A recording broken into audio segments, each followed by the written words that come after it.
दोस्तों, कहानी शुरू करने से पहले कमेंट में नमो बुद्धाय लिखकर वीडियो को लाइक जरूर करें और चैनल को सब्सक्राइब करें। तो चलिए शुरू करते हैं आज की कहानी को। दूर हिमालय में एक महात्मा अपनी कुटिया बनाकर रहते थे। वे पुराने भारतीय आयुर्वेद और योग के विशेषज्ञ थे। लोग दूर दूर से इलाज कराने के लिए उनके पास आते थे। महात्मा आयुर्वेदिक पद्धति और योग से बीमारियों का इलाज करते थे और अधिकांश रोगियों के रोगों को जड़ से खत्म कर देते थे। ऐसे ही दिन महात्मा के आश्रम में एक व्यक्ति आता है और कहता है, हे मुनिवर, मैं पास के गांव का जमींदार हूं। मेरा काम ऐसा है कि मुझे दिन में ज्यादातर समय बैठे रहना पड़ता है। अधिक शारीरिक श्रम न करने के कारण मेरा मोटापा बहुत बढ़ गया है और तरह तरह की बीमारियों ने मेरे शरीर को घर बना लिया है। वैसे मेरे घर पर बहुत स्वादिष्ट खाना बनता है, लेकिन मैं उसे खा नहीं पाता। अब मेरा मोटापा इतना बढ़ गया है कि मुझे उठने बैठने और चलने फिरने में भी परेशानी होती है। इसलिए क्या आप मुझे कोई ऐसा उपाय बता सकते हैं जिससे बिना मेहनत किए भी मैं अपने शरीर को स्वस्थ रख सकूं और इन सभी बीमारियों से छुटकारा पा सकूं? महात्मा ने उस व्यक्ति की बातें ध्यानपूर्वक सुने और फिर कहा कि ऐसा भी एक तरीका है। इसके लिए आपको सबसे पहले अपने शरीर में जमा गंदगी को बाहर निकालना होगा, और जैसे जैसे आपके शरीर से गंदगी बाहर निकलेगी और आपका शरीर अंदर से साफ हो जाएगा तो आपका वजन अपने आप कम होने लगेगा। इसके बाद तुम्हारी त्वचा साफ सुथरी हो जाएगी और आप खुद को पहले से ज्यादा ऊर्जावान महसूस करोगे। इसके लिए तुम्हें यह समझना चाहिए कि जब हम भोजन खाते हैं तो वह किस प्रकार हमारे शरीर को ऊर्जा देता है। जब हम खाना खाते हैं उसके बाद हमारे पेट में भोजन जाता है और फिर वह छोटे छोटे टुकड़ों में टूटकर छोटी आंत में जाता है, जहां से उस भोजन में मौजूद आवश्यक तत्वों को अवशोषित किया जाता है। फिर बड़ी आंत के माध्यम से यह शरीर से मल के रूप में बाहर निकल जाता है। इसके बाद वह व्यक्ति महात्मा से पूछता है कि हर प्रकार के भोजन को पचने में कितना समय लगता है। इसके बाद महात्मा उस व्यक्ति की बातें सुनकर कहते हैं कि किसी भी फल को पचने में लगभग 3 घंटे लगते हैं। हमारे पेट में 1 घंटा, छोटी आंत में 1 घंटा और बड़ी आंत में 1 घंटा। इसी प्रकार से सब्जियों को इसी अनुपात में 6 घंटे लगते हैं। इसके अलावा सूखे अनाज जैसे गेहूं, चावल, दालों से बने उत्पाद को पचाने में लगभग 18 घंटे का समय लगता है। इसी प्रकार से यह चक्कर चलता रहता है। यानी कि जिस भोजन में पानी जितना कम होगा, उस भोजन को शरीर से निकलने में उतना ही अधिक समय लगेगा। जमींदार ने कहा, हे गुरुदेव, जैसे कि आपने कहा था कि शरीर से अनाज को पूरी तरह से खत्म होने में 18 घंटे का समय लगता है, लेकिन मैं अनाज को तो दिन में 3 से 4 बार खाता हूँ। ये बातें सुनकर महात्मा कहते हैं, यही वह वजह है जहां आप गलती कर रहे हैं। यानी कि पिछला भोजन पच नहीं पाता और आप आगे भोजन कर लेते हैं। परिणाम स्वरूप पिछला भोजन पूरी तरीके से अपशिष्ट के रूप में बाहर नहीं निकल पाता। यह तुम्हारे अंदर सड़ता रहता है और फंगस और कीड़े पैदा करता रहता है। उस महात्मा ने उस जमींदार की ओर देखा और कहा कि तुमने अक्सर लोगों के पेट में कीड़े होने के बारे में अवश्य सुना होगा। क्या तुम जानते हो वह कीड़े पेट में कहां से आते हैं? वे कीड़े इस अधपचे भोजन और सड़े हुए भोजन से पैदा होते हैं जो हमारी आंतों में चिपक जाते हैं। ये जरूरी नहीं कि जो आपने कल जो खाना खाया है वह आपकी आंतों में गंदगी के रूप में फंसा हुआ है। हो सकता है कि 1 साल पहले खाए गए भोजन का कुछ हिस्सा अभी भी आपकी आंतों में गंदगी के रूप में फंसा हुआ है। ऐसा कुछ भी जो हमें सीधे प्रकृति से नहीं मिल सकता, उसे पचाने और बाहर निकालने में शरीर के लिए बहुत ज्यादा मुश्किल होता है और फिर ऐसा भोजन हमारी आंतों में चिपक जाता है और एक मोटी परत बना लेता है। देखो, हम जो भी खाते हैं वह हमारी आंतों की दीवारों के माध्यम से पचता और अवशोषित होता है और फिर हमारे रक्त में भेज दिया जाता है। लेकिन अगर गंदगी हमारी आंतों की दीवार में जमा हो जाती है तो भोजन के रस के साथ वह गंदगी भी अवशोषित हो जाती है और हमारे रक्त में मिल जाती है और फिर रक्त के माध्यम से हमारे शरीर के सभी हिस्सों में पहुंच जाती है और उनके काम में समस्याएं उत्पन्न करती हैं और अलग अलग बीमारियों का रूप ले लेती है। अगर ये गंदगी हमारी त्वचा की परतों के बीच जमा हो जाती है तो हम कहते हैं कि ये एलर्जी, फूंसी फोड़े, मुहासे या त्वचा रोग का रूप ले लेती है। अगर ये गंदगी गांठ बन गई तो हमारी किडनी या पेट के किसी हिस्से में जमा हो गई तो ये कैलकुलस, मोटापा का रूप ले लेती है। अगर आप अपना वजन कम करना चाहते हैं तो इसके लिए तुम्हें इस गंदगी को शरीर से बाहर निकालना होगा। जब हमारी आंतों में इस गंदगी की बहुत मोटी परत होती है तो वह फिर कब्ज का रूप ले लेती है और कब्ज ही सभी रोगों की जड़ है। इसी प्रकार जब यह गंदगी हमारी श्वासनली नली में जमा हो जाती है फिर यह अस्थमा का रूप ले लेती है। असल में कहने का मतलब यह है कि यह गंदगी ही हमारे शरीर की सभी बीमारियों की जड़ है और अगर हम इस बीमारी को शरीर से बाहर निकालना चाहते हैं तो हम अपनी सभी बीमारियों से छुटकारा पा सकते हैं, क्योंकि जो शरीर अंदर से साफ है उसे कोई भी बीमारी नहीं हो सकती। महात्मा ने अपने शरीर की ओर इशारा करते हुए कहा, हमारे शरीर को प्रकृति के द्वारा आदर्श रूप में डिजाइन किया गया है, जिसे हमें प्रकृति के द्वारा एक अनमोल उपहार मिला है। कुछ समय बाद हम अपने शरीर को मां प्रकृति को लौटा देंगे। इसलिए हम सभी की जिम्मेदारी है कि जब तक हमारे पास यह शरीर है तब तक हम इसे स्वच्छ और साफ सुथरा रखें और इसे वैसे ही वापस दें जैसे मां प्रकृति ने हमें दिया है। उस महात्मा ने आगे कहा कि इंसान अपना भोजन प्रकृति से प्राप्त करते हैं। हमारा मानव पाचन तंत्र लाखों वर्षों से प्रकृति के अनुकूल विकसित हुआ है। जाने हमारा शरीर प्राकृतिक पदार्थों के लिए बना है, लेकिन हम अपने स्वाद के चक्कर में हमने इसमें ढेर सारी गंदगी डालनी शुरू कर दी है। तो सबसे पहली बात, आपको इस गंदगी को अपने शरीर से बाहर निकालना है। और दूसरी बात यह है कि हमें अपने शरीर को सही खाना देना चाहिए।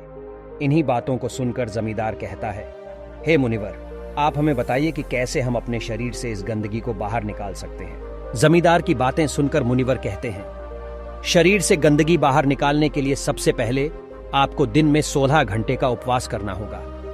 महात्मा ने जमींदार की ओर देखा और कहा, 16 घंटे का नाम सुनकर डर मत जाना, आप इसे बहुत ही आसानी से कर सकते हैं।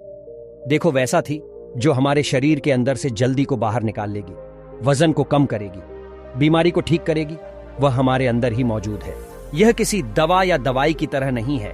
अगर हम उस शक्ति को अपना काम करने के लिए समय देते हैं तो वह बहुत ही अच्छे से काम करते हैं। देखो, अगर किसी व्यक्ति की हड्डी टूट जाती है तो उस समय हड्डी को आराम देने के लिए उसे बाहर से बाहर देते हैं ताकि वह हड्डी अपनी जगह पर ही रहे, और ऐसा कुछ दिनों करने के बाद वह हड्डी अपनी जगह पर जुड़ जाती है। ऐसा नहीं था कि हमने इस हड्डी को जोड़ने के लिए कुछ पर कोई दवाई लगाई थी। अब आप सोच रहे होंगे कि आखिरकार उस हड्डी को किसने जोड़ा। यह हमारे भीतर की जीवन शक्ति जोड़ती है। यह जीवन शक्ति बहुत मजबूत होती है। सोचकर देखो, अगर मैं जीवन शक्ति हमारे वीडियो को जोड़ सकती है तो क्या यह हमारे अंदर की गंदगी को बाहर नहीं निकाल सकते? क्या यह पत्थर को नहीं तोड़ सकती? निश्चित रूप से यह ऐसा कर सकती है। जब जीवन शक्ति अपना काम करना शुरू कर देती है तो यह किसी भी बीमारी को ठीक कर सकती है, चाहे वह बीमारी कहीं पर भी हो और कितनी भी पुरानी हो। इसके लिए सबसे पहले आप यह समझ ले कि जीवन शक्ति कैसे काम करती है। जीवन शक्ति एक समय में एक ही काम अच्छे तरीके से कर सकती है, या तो भोजन पचाने का काम हो या फिर शरीर को ठीक करने का।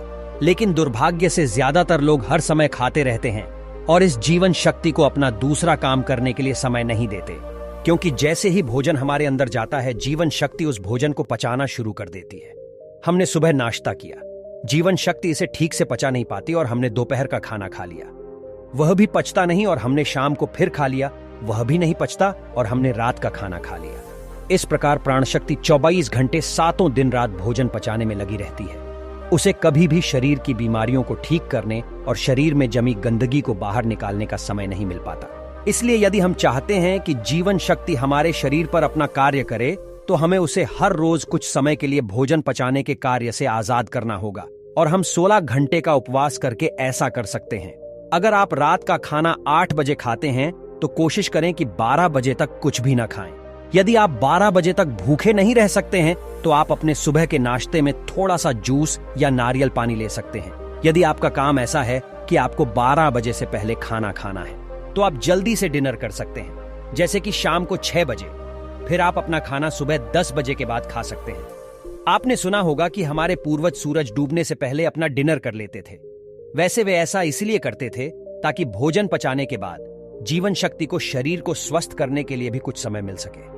मान लीजिए आपने शाम को 6 बजे अपना डिनर कर लिया है, और अगर आपका खाना हल्का है तो रात 2 बजे तक यह आसानी से पच जाएगा।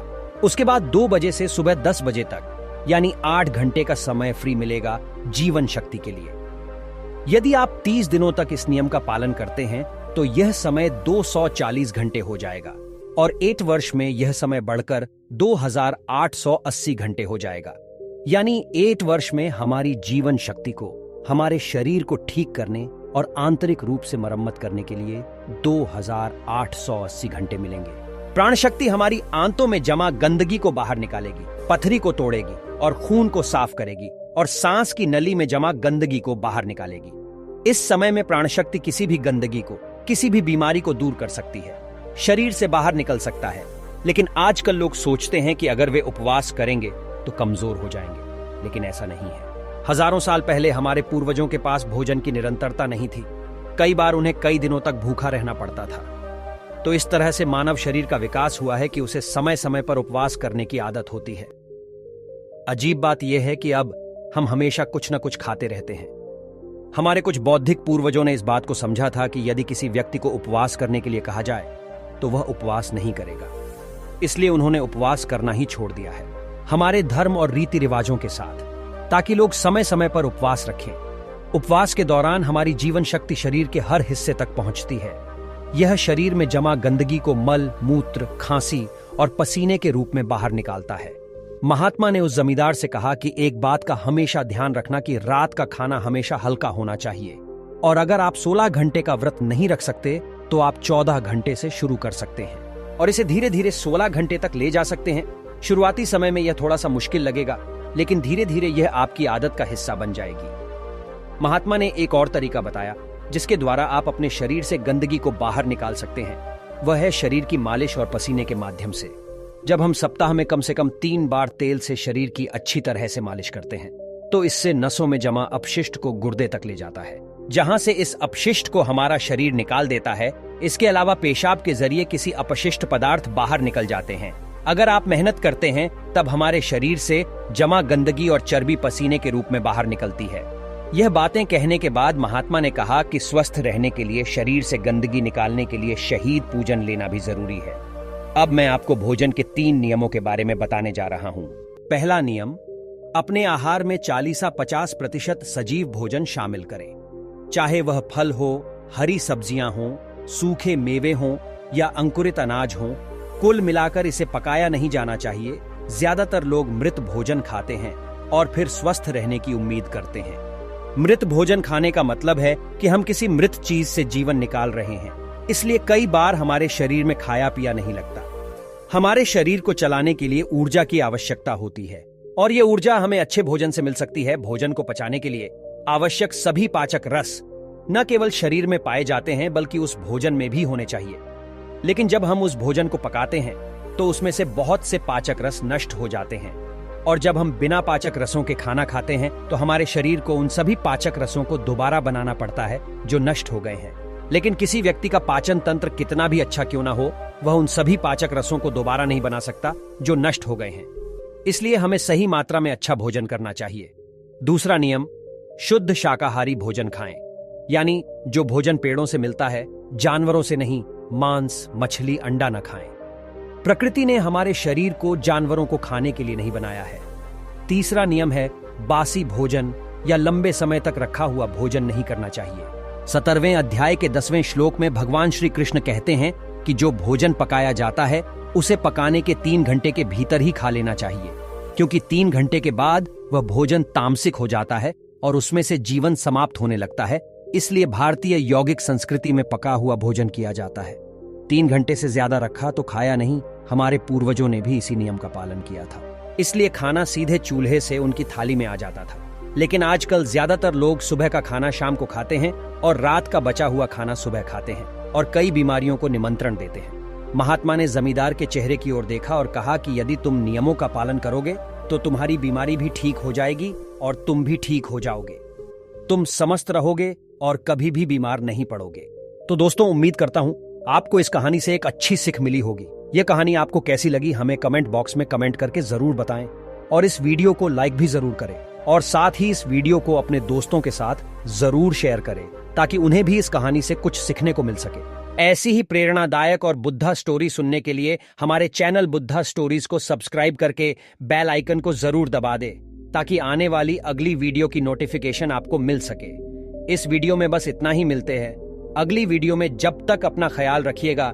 धन्यवाद।